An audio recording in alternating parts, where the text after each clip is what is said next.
Welcome back, everybody. This is Jerry here with the Happy Hoodie today in this instructional video to explain to you a little bit about fire safety. Recently, in one of our multifamily properties, there was a fire. Believe it or not, there's about 1,000 house fires that happen every day here in the United States. That's a lot, and the chances of you encountering one of these in your lifetime are pretty good. So it's definitely a good idea that you know how to operate one of the main pieces of equipment in the first line of defense against a fire, the fire extinguisher. Now, after that fire that we had in our multifamily property, I had a couple of residents that came down and talked to me at the front desk and said, we've seen these in the hallway, but quite frankly, we don't know how to use them. Well, there's definitely a good way to do it, and we're here to show you how. The first thing we're going to do is just familiarize yourself with the fire extinguisher itself. Now, fire extinguishers come in many different sizes, in many different forms, and it's good to familiarize yourself with the one nearest you so that you know how to tackle a fire should that chance arise. On this, there's going to be several parts. You're going to have your dial here that's going to show if it's charged. It either is going to ask you to recharge, if it's overcharged, or if it's in the green area there, it's good to go. Some of these have a guided piece here that allows you to pop this off and point it directly at whatever area of the fire it is that you're trying to fight. Others will just have a nozzle that you'll have to manually point to direct it which direction that you're wanting to go.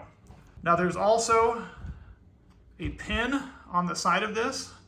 This is a safety pin that prevents this part from accidentally plunging down or coming up and dispensing the material.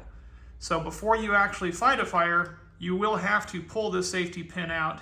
If you don't pull this out, this won't work, and you'll be sitting there trying to fiddle with it, trying to figure out. So you need to familiarize yourself with how to pick this up, how to pull this pin, and how to squeeze this down to be able to fight the fire. Now, on every fire extinguisher that there is, it's going to be noted what type of fire extinguisher it is or what type of fire that it is capable of fighting. In a standard residential household, these type of fire extinguishers labeled A, B, and C fire extinguishers, those work for ordinary materials, cloth, wood, paper, flammable liquids such as grease, gasoline, oil-based paints, and so forth.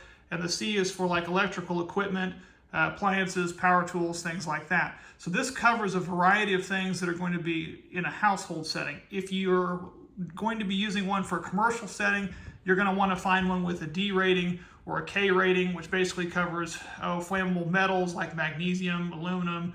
The K is for additional cooking media, vegetable oils, animal fats, and so forth. And so they were typically larger in size, and they're usually going to be able to cover a higher variety of fire elements, whereas this one just covers a majority of typical household elements. If you've had a fire and you know that it just got started, you want to run and grab your fire extinguisher, and by remembering the simple acronym of PASS, P-A-S-S, PASS method. That is, you grab your fire extinguisher. The P, pull the pin.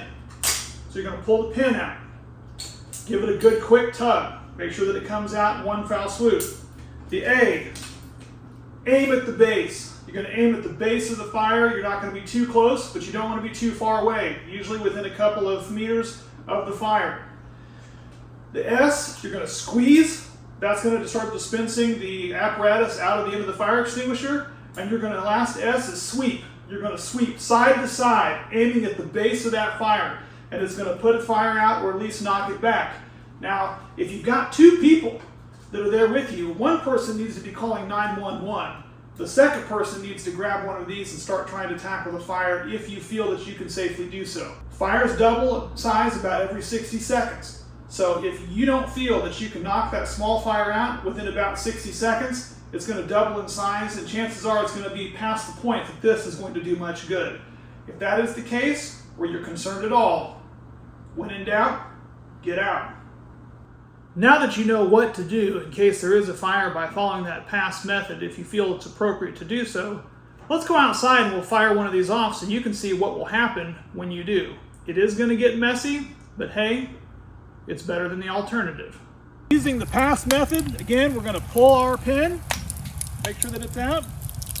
You're going to aim at the base of the fire, and you need to be close enough to the fire that you can hit it good, but you also don't want to be too far away because you got to be within about 2 meters. Then you're going to press on this and we're going to sweep back and forth like this.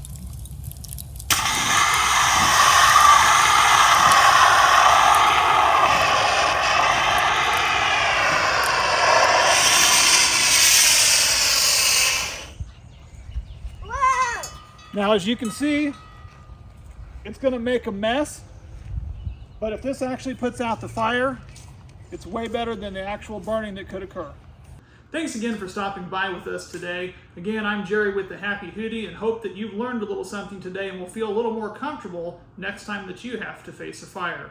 See you again next time. Stay safe.